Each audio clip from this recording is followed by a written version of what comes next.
समय और संभावनाओं का गठजोड़ सियासत में शिखर के सफ़र का सबसे बड़ा खिलाड़ी माना जाता है। सियासत में कुछ लोग कुछ पाने के लिए आते हैं, कुछ लोग समाज सेवा के लिए आते हैं और कुछ लोगों को सियासत खींच कर लाती है। साल था 1995। आगरा के मेयर पद का चुनाव था। आगरा को पहली बार महिला मेयर मिली और अब मेयर पद का सफ़र चलते चलते यूपी सरकार के मंत्री पद तक पहुंच चुका है। हमारे साथ जो मेहमान है यूपी सरकार में कैबिनेट मंत्री बेबी रानी मौर्य जी हैं। संगठन के कई पदों पर कार्य कर चुकी हैं, बीजेपी के राष्ट्रीय उपाध्यक्ष भी रह चुकी हैं, उत्तराखंड की राज्यपाल भी रह चुकी हैं और अब मंत्री हैं। मैम, बहुत बहुत स्वागत है आपका जी। सबसे पहला सवाल तो यही है कि लोग छात्र जीवन में राजनीति में आते हैं, आप शादी के बाद सियासत में आए और ऐसा कहा जाता है कि लेडी लक पतियों के लिए काम करता है, लेकिन आपके मामले में थोड़ा उलट है। आपके लिए लेडी लक पति का काम कर मतलब पति का लक आपके लिए काम कर गए। जी जी, ये तो मेरा सौभाग्य है कि मेरे पति ने मुझे सपोर्ट किया और मुझे राजनीति में यहाँ तक लेके आए। उनके बगैर सपोर्ट के तो शायद मैं नहीं पहुँचती यहाँ तक, लेकिन राजनीति मेरे खून में है। मैं जब शायद 4-5 साल की रही होंगी, मेरे पिता ने चुनाव लड़ा 67 में पार्षद का आगरा से, और वो नहीं जीत पाए, लेकिन उसके बाद फिर दोबारा इलेक्शन हुआ तो वो जीते कांग्रेस से। तभी से मुझे लगा कि मुझे राजनीति में आना चाहिए। अच्छा, आपके बारे में एक ये भ्रम था, मतलब मैंने आर्टिकल भी पढ़े कई जगह कि सियासी बैकग्राउंड कोई नहीं था आपका, पॉलिटिकल कोई बैकग्राउंड नहीं था। आपके पिताजी चुनाव लड़ चुके हैं मेरे पिताजी 1967 में। 67 में, और वो कांग्रेस के पार्षद भी हुए थे। मेरे भाई भी चुनाव लड़े थे निर्दलीय एक बार। अच्छा अच्छा। तो पॉलिटिक्स मेरे मायके में थी, तो मुझे लगता था कि मुझे भी पॉलिटिक्स में आना चाहिए। मैं जब अखबार पढ़ती थी, मेरी और लड़कियों से सोच थोड़ी अलग थी।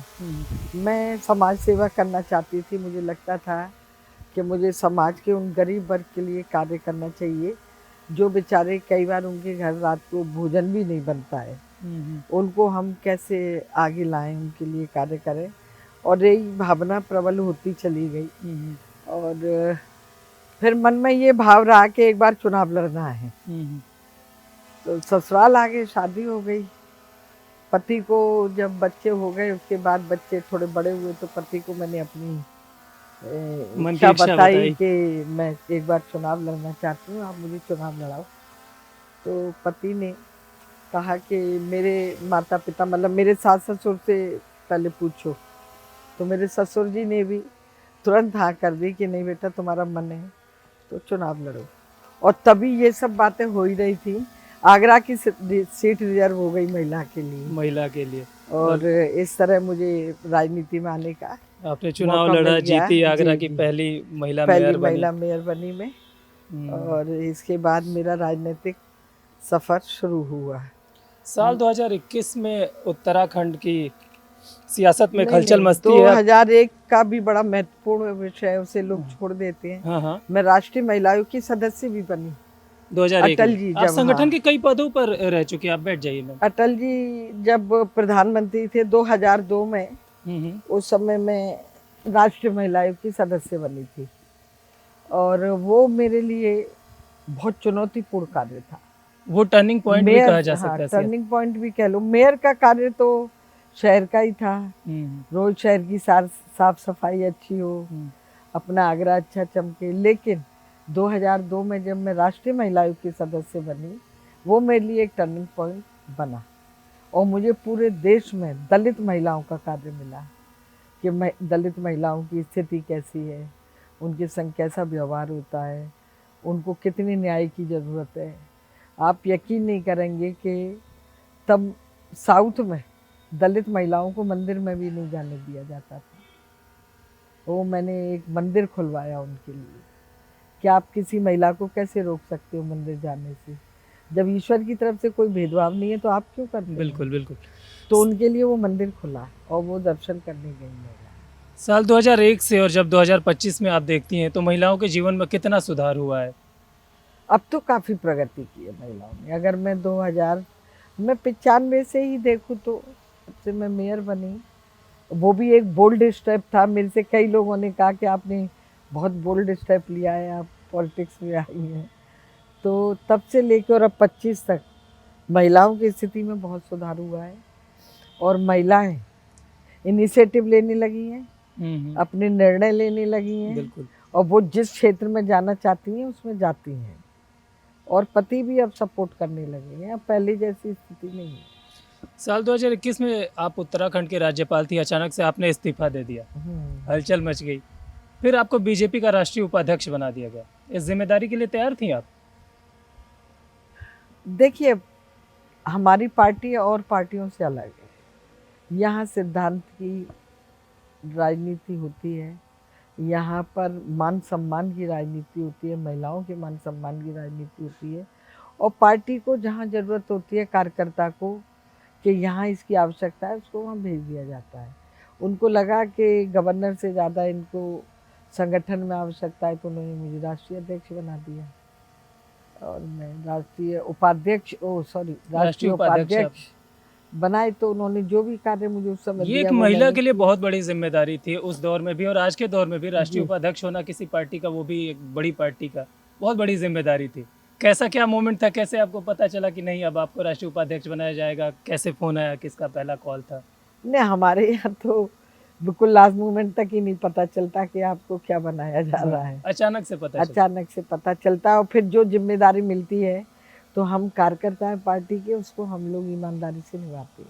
अच्छा, आपके राज्यपाल बनने का किस्सा भी बड़ा इंटरेस्टिंग था।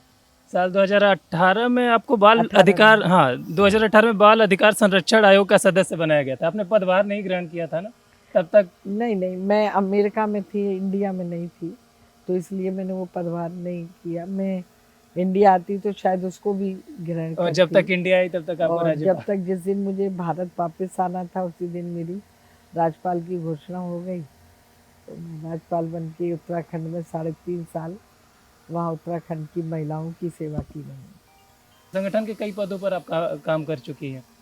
कब पता चला कि 2022 में विधानसभा चुनाव लड़ना है? देखिए, हम पार्टी के कार्यकर्ता हैं और आज भी मैं कार्यकर्ता मानती हूँ अपने को। मैं नहीं मानती कि मैं कैबिनेट मंत्री हूँ या गवर्नर रही हूँ। हम संगठन जो हमें जिम्मेदारी देता है वो हम लोग निभाते हैं और जब संगठन ने कहा कि आपको चुनाव लड़ना है तो चुनाव लड़े। आगरा ग्रामीण से आपने चुनाव लड़ा था और भारी मतों से विजय। हाँ, अच्छी जीत हुई थी, लगभग 70-75 हजार वोटों से मैं जीती थी। पहली बार चुनाव लड़ा था आगरा ग्रामीण से? उससे पहले भी एक बार आप चुनाव लड़ चुकी हैं 2007 में। हाँ, एदमातपुर से लड़ी थी और कुल 4-5 हजार वोट से इसलिए रह गई कि सारी पार्टियां मेरे अगेंस्ट एक हो गई थी कि भाजपा को हराना है। तो राष्ट्रीय समाजवादी पार्टी हो आपकी, आपका बहुजन समाज पार्टी हो, उस समय तो राष्ट्रीय लोकदल भी अलग था, वो भी था, उन्हीं के साथ सब एक हो गए थे वो कि कैसे भी बीजेपी को हराना है। तो उन्होंने चलते बात कर। हाँ, आइए। 30 साल पहले जब आपने बीजेपी ज्वाइन किया था तो आप एक साधारण कार्यकर्ता थी। अगर आज यूपी सरकार की मंत्री बेबी रानी मौर्य से पूछा जाए कि बेबी रानी मौर्य कार्यकर्ता जो सपना लेकर बीजेपी में आई थी, क्या वो सारे सपने अब पूरे हो चुके हैं? देखिए, मैं तो ये कहती हूँ ईश्वर ने मेरे मांगने से ज़्यादा मुझे दिया है। मैं तो समाज सेवा के लिए आई थी पार्टी में, समाज सेवा ही करना चाहती थी।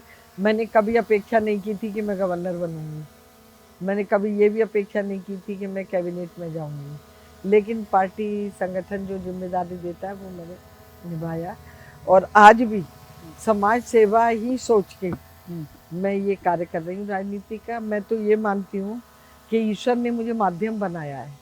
मेरी जगह कोई और महिला होती वो भी कार्य करती, मुझे माध्यम बनाया तो मैं भी उनके वही जो सेवा के कार्य उन्हें पूरा कर रही हूँ। कुंडली मानती हैं आप? कुंडली मैं नहीं मानती क्योंकि पहले बेटियों की जन्मपत्री नहीं बनती थी, मेरी जन्मपत्री नहीं है कोई, तो मुझे पता नहीं कि मेरी शायद भाग्य में होगा या हो सकता है मेरी कुंडली में होगा। नहीं, लेकिन मैंने ये सवाल इसलिए किया ना कि आपका जो सियासी सफरनामा है, आप एक बार सिर्फ चुनाव हारी है, उसके बाद संगठन के बड़े पदों पे रही, सरकार में मंत्री रही, राज्यपाल रही, कुंडली में गज केसरी योग तो नहीं था। हो सकता है हो, लेकिन मुझे पता ही नहीं है। कुछ तो है, कुछ तो है जिसके कारण एक बस्ती की लड़की, एक दलित समाज की बेटी और यहाँ तक पहुँची है। हम लोग तो सपने में भी नहीं सोच सकते हैं कि हम लोग गवर्नर बनेंगे या कैबिनेट में जाएंगे। तो हमने तो वहाँ से अपना सफ़र शुरू किया और यहाँ तक पहुँचे हैं। तो भारतीय जनता पार्टी का तो मैं आभार व्यक्त करती हूँ कि उन्होंने हमें यहाँ तक पहुँचाया। अच्छा, जब दलित समाज की बात होती है तो कुछ पार्टियां हैं, मैं नाम नहीं लूँगा, हम्म। वहीं तक सीमित कर दिया जाता है कि अधिकारों की बात तो वही जी। करते हैं। आपको क्या लगता है इस नैरेटिव को कैसे बदल सकते हैं ये बीजेपी? देखिए, बीजेपी नैरेटिव बदल रही है। हाँ। यहाँ काम का पूरा काम की पूजा है। आप जितना काम करेंगे आपको उसका उतना ही लाभ मिलेगा। हम संगठन में रह के अपना जो भी काम दिया पार्टी ने वो हमने पूरा किया और पार्टी फिर ये सोचती है कि अपने कार्यकर्ता को अब हमें क्या दायित्व देना है। फिर वो जातिवाद यहाँ नहीं है और इसी कारण मैं शायद यहाँ तक पहुँची। तो आप अपने समाज के लिए एक उदाहरण बन गई है बीते जी। 30 सालों में। जो आपके समाज की महिलाएं हैं उनके लिए एक प्रेरणा है। अगर कोई नई लड़की सियासत में आना चाहती है तो वो आपको एक इंस्पिरेशन के तौर पे देखती है। बिल्कुल बिल्कुल देखती है। उनका बड़ा वो कहती भी है कि हमें आपसे बड़ी प्रेरणा मिलती है। और मैं तो यही कहूँगी कोई भी बेटी आज की अगर राजनीति में आना चाहे तो वो समाज सेवा के भाव से ही आए। वो उनके लिए काम करने के लिए आए कि जिनका कोई नहीं है, उनकी आवाज़ बने, उनके साथ खड़ी हो, उनका सहयोग करे और उन्हें भी समाज की मुख्य धारा से जोड़ने का कार्य करे। सबसे बड़ा इंस्पिरेशन तो यही है कि आपने जिस दौर में शुरुआत की उस दौर में तो एकदम ही प्रासंगिक नहीं था किसी महिला का सियासत में आना। और आप आज जिस दौर में हम लोग जी रहे हैं यहाँ पे तो चीज़ें आसान हो गई हैं बहुत। बिल्कुल। और उसमें आपने एक बड़ा इंस्पिरेशन का काम किया। आपके बच्चे सियासत में नहीं आए, जी। परिवारवाद के आरोप लगते रहते हैं सियासत में, तो क्या उस परिवारवाद के आरोप से बचने के लिए या फिर बच्चों को सियासत रास ही नहीं आई? नहीं, ऐसा नहीं है। बच्चों को सियासत रास आ सकती थी लेकिन उनकी जिम्मेदारियाँ, बेटी मेरी अमेरिका में है, बेटा भी अमेरिका में था, वो लौट आया है और वो अपना बिजनेस कर रहा है आगरा में। इंटरेस्टिंग। अगर उसे नहीं उसे मौका मिलेगा तो वो आएगा राजनीति। अच्छा, आने की तैयारी है। हाँ। लेकिन एक आरोप भी लगते हैं। नहीं, फिर मैं उसके लिए बिल्कुल तैयार नहीं रहना चाह होगा। रही, मैं बिल्कुल नहीं कह रही। ये उसकी मर्जी होगी तो वो आएगा। और कहीं ऐसा प्लान तो नहीं कि अपने रिटायरमेंट के बाद? नहीं। हाँ। हमारे यहाँ होता ही नहीं है ऐसा। हाँ। बीजेपी में ये नहीं होता है। ये तो यहाँ काम ही देखा जाता है। अगर वो अच्छा काम करेगा, पार्टी को लगेगा कि ये संगठन के लिए एक मजबूत कार्यकर्ता है, तो संगठन उसे कोई जिम्मेदारी देगा। हम कहेंगे तो कुछ नहीं मिलने वाला उसे। बिल्कुल। महिलाओं की बात हो रही थी और आज आपके पास बात करने के लिए आए तो सबसे बेहतर व्यक्ति जो है ये सवाल करने के लिए आप ही हैं। महिलाओं ने बीजेपी को महाराष्ट्र में जिताया, मध्य प्रदेश में जिताया, हरियाणा में जिताया और अब बिहार में बम्पर वोटिंग। क्या लगता है यूपी में भी इसको भुना पाएंगे आप लोग? महिलाएं सहयोग करेंगी? नहीं, देखिए, भुना नहीं पाएंगे, ये 100% होगा। मोदी जी और योगी जी जिस तरह कार्य कर रहे हैं गरीबों के लिए, दलितों के लिए, वंचितों के लिए, महिलाओं के लिए और कोई बिना भेदभाव की। मैं तो महिला कल्याण मंत्री हूँ, बाल पुरस्कार मंत्री हूँ। जिस तरह हर बच्चे को हम राशन दे रहे हैं, हर विधवा महिला को हम पेंशन दे रहे हैं, उसमें हम ये नहीं कर रहे कि ये इसको देनी है, इसको नहीं देनी है। तो एक तो ये बड़ी बात। दूसरा, राम मंदिर जो बना दिया, भगवान राम का मंदिर जो 500 साल से एक टेंट में बैठे हुए थे, तो ये बड़े काम है और हमारे आस्था के प्रतीक है। मर्यादा पुरुषोत्तम राम, हर घर में हम लोग उन्हें सुबह उठ के सबसे पहले उन्हीं के दर्शन करते हैं, पूजा करते हैं। तो हर महिला चाहेगी कि जब हमें ऐसा मुख्यमंत्री और ऐसा प्रधानमंत्री बना है तो हमें इनका साथ देना चाहिए। और मैं तो यहाँ तक कहूँगी कि अगर महिला सुरक्षित है तो भारतीय जनता पार्टी की सरकार में सुरक्षित है। राम मंदिर वाली भी बात हम करेंगे लेकिन महिलाओं की बात हो रही है। पीएम मोदी ने एक नया समीकरण दिया है बिहार की धरती से, MY, महिला और युवा। बिहार में काम किया, यूपी में महिलाओं का सपोर्ट है बीजेपी को, युवाओं का भी सपोर्ट है, सीएम योगी का क्रेज है। आपको क्या लगता है MY समीकरण यूपी में भी चलेगा? बिल्कुल चलेगा, महिला का तो चलेगा ही। महिलाओं को जो मान सम्मान मिला है, जो सुरक्षा मिली है, जो नारी अधिनियम बिल आ गया है, अब महिला भी 33% सीटों पे चुनाव लड़ेगी और युवाओं को स्टार्टअप के माध्यम से काम मिल रहा है, वो अपना रोजगार करने लगे, नौकरी छोड़ के और व्यापार करने लगे हैं और 10 लोगों को व्यापार दे रहे हैं। MSME के माध्यम से या स्टार्टअप किया है या G20 किया है। तो इसमें मैं देखती हूँ, मैं पढ़ती हूँ अखबारों में कि कितने लोग अपनी नौकरी छोड़ छोड़ के और कृषि के कार्य में आ गए हैं और अपना रोजगार बढ़ा रहे हैं। तो एक अच्छा एक इस बात का सूचक है ये कि अब भारत प्रगति की राह पर है। अब यहाँ का युवा समझ गया है कि हमें दूसरे देशों में जाके काम नहीं करना, अपने ही देश में रह के अपने ही लोगों की उन्नति और प्रगति करनी है। बिहार चुनाव के नतीजे आए हुए ज़्यादा दिन नहीं हुए, तो उस पर भी एक सवाल कर लेते हैं। जी। इस नतीजे ने कई तरीके की नैरेटिव को ध्वस्त कर दिया है। बिहार चुनाव के नतीजों के बाद ऐसा लगने लगा है, तो क्या लगता है कि इसका असर यूपी में पड़ेगा इस नैरेटिव का? बिल्कुल पड़ेगा। देखिए, काम दिखता है, काम बोलता है, हम कुछ बोलें या ना बोलें, लेकिन हम जो कर रहे हैं वो दिखता है। आपने काम का जिक्र किया। हाँ। वादे दोनों तरफ से किए गए, महागठबंधन की तरफ से भी, बीजेपी की तरफ से। आपको क्या लगता है, जनता वादे और इरादे के बीच के फर्क को समझने लगी है क्या? बिल्कुल समझने लगी है। वादे तो बहुत होते हैं, पर इरादे मजबूत होने चाहिए। जब इरादे मजबूत होते हैं तभी इंसान कुछ कर पाता है। और वही भारतीय जनता पार्टी के हमारे दोनों मुख्यमंत्री और प्रधानमंत्री ने किया है। 370 हटाना क्या आसान था? उसको हटाया। ये राम मंदिर बनाना कोई आसान काम था? ये बनाया। अब आगे भी कुछ ऐसे अच्छे कार्य करने होंगे तो वो भी होंगे। नैरेटिव का सवाल मैंने इसलिए किया ना कि लोकसभा चुनाव में यूपी में एक नैरेटिव बनाया गया, संविधान को मुद्दा बनाया गया, नतीजे बीजेपी के पक्ष में नहीं आए। अब एसआईआर को मुद्दा बनाया जा रहा है। अखिलेश यादव कह रहे हैं कि जितने भी उनके कैंडिडेट हैं, अगर उनके विधानसभा क्षेत्र में एसआईआर हो गया तो मैं उन्हें टिकट भी नहीं दूंगा। इस तरीके की खिलाफत हो रही है। ये तो एक तरह से धमकी देना है। अगर वो उनके भी ऐसा नहीं है, जो भी कैंडिडेट होंगे हैं तो भारतीय, है तो भारतीय हिंदुस्तानी, और वो क्यों चाहेंगे कि हम विदेशियों को यहाँ पनाह दें, बांग्लादेशी आके घुसपैठ करें या पाकिस्तानी आतंकवादी घुसपैठ करें यहाँ, और हमारे ही देश को नुकसान पहुँचाएं, हमारी बहन बेटियों को नुकसान पहुँचाएं, हमारे ही बच्चों को नुकसान पहुँचाएं। तो ये ऐसा जरूरी नहीं है क्या? आप आगरा ग्रामीण से विधायक भी हैं।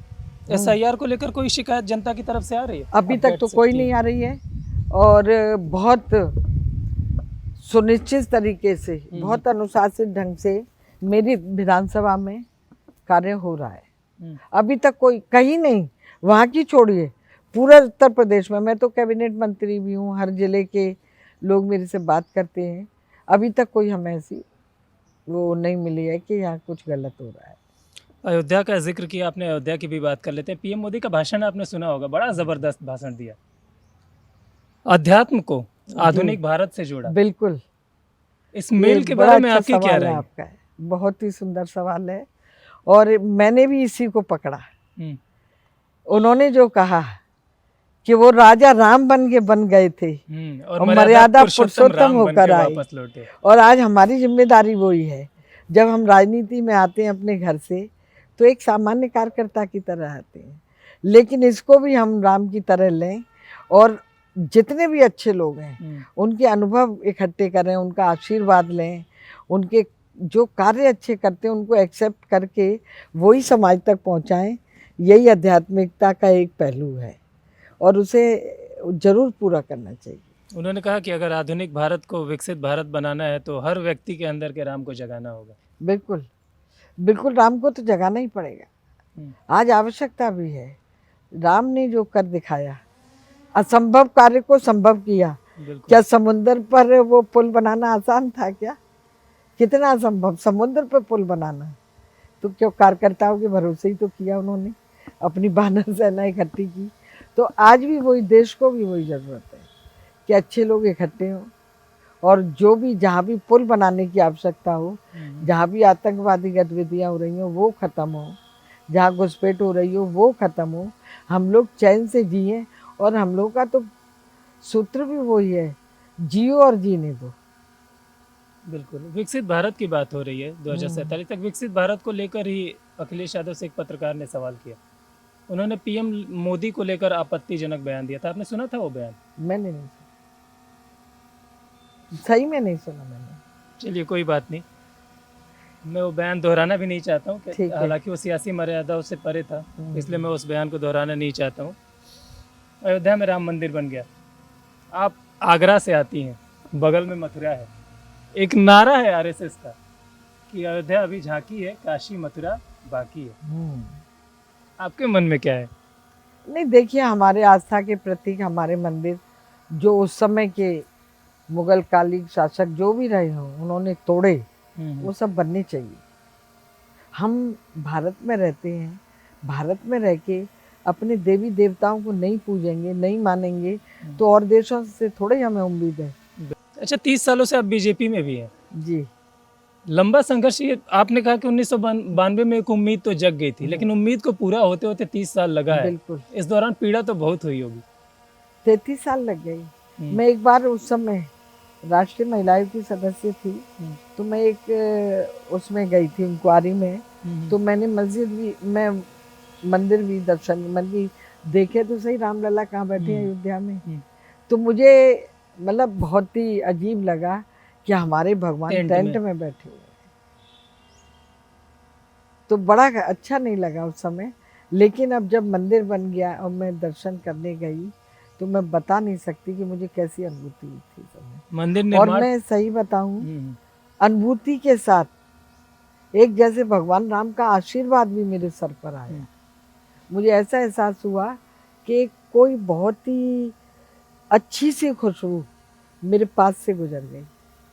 मुझे ऐसा एहसास हुआ। अयोध्या के सांसद हैं अवधेश प्रसाद जी।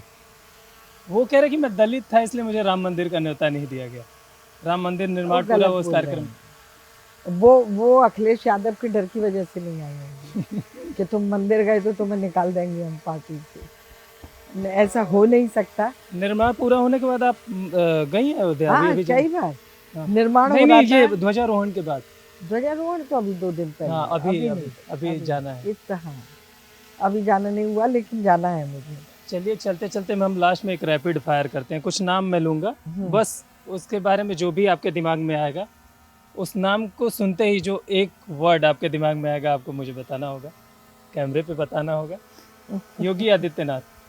बहुत अच्छे हमारे शासक हैं, अच्छा शासन चला रहे हैं, और वाकई जो उत्तर प्रदेश में शासन चलाने की क्षमता है वो उन्होंने कर दिखाई है। पीएम मोदी साहब का तो कहना ही क्या है। हर पूरे भारत के हर किसी के दिल में बसे हुए हैं वो, और वो ऐसे कार्य कर रहे हैं कि जिनको हम कितना भी बोलें, कितना भी कहें, हमारे पास शब्द कम पड़ जाएंगे। जो इंसान दिन रात केवल भारत के लोगों की सोचता है, भारत की बहनों की, बेटियों की सोचता है, किसानों की सोचता है, पता नहीं कब उठते हैं वो, कब सोते हैं, कब भोजन, ये तो एक मिस्ट्री है जी। तो ऐसे इंसान, वो तो कोई ईश्वर ने संत भेज दिया इस धरती पर, जो भारत को एक विकसित भारत, मैं कहूँ एक अच्छा भारत बना के दम लेंगे। अखिलेश यादव, उनके लिए क्या कहना। अगर वो चाहें तो अपने पिता के कदमों पर चल के कुछ अच्छे कार्य कर सकते हैं, लेकिन वो मानसिकता ही उनकी नेगेटिव है। उसके लिए कहना, मेरी समझ से उन्हें कार्य और करना चाहिए था। चलिए, बहुत बहुत धन्यवाद मैम उनसे बात करने के लिए। तो चलते चलते के हमारे इस एपिसोड में हमारी मेहमान थे यूपी सरकार में मंत्री बेबी रानी मौर्य जी। चलते चलते के अगले एपिसोड में फिर किसी शख्सियत के साथ मुलाकात होगी। देखते रहिए DD यूपी।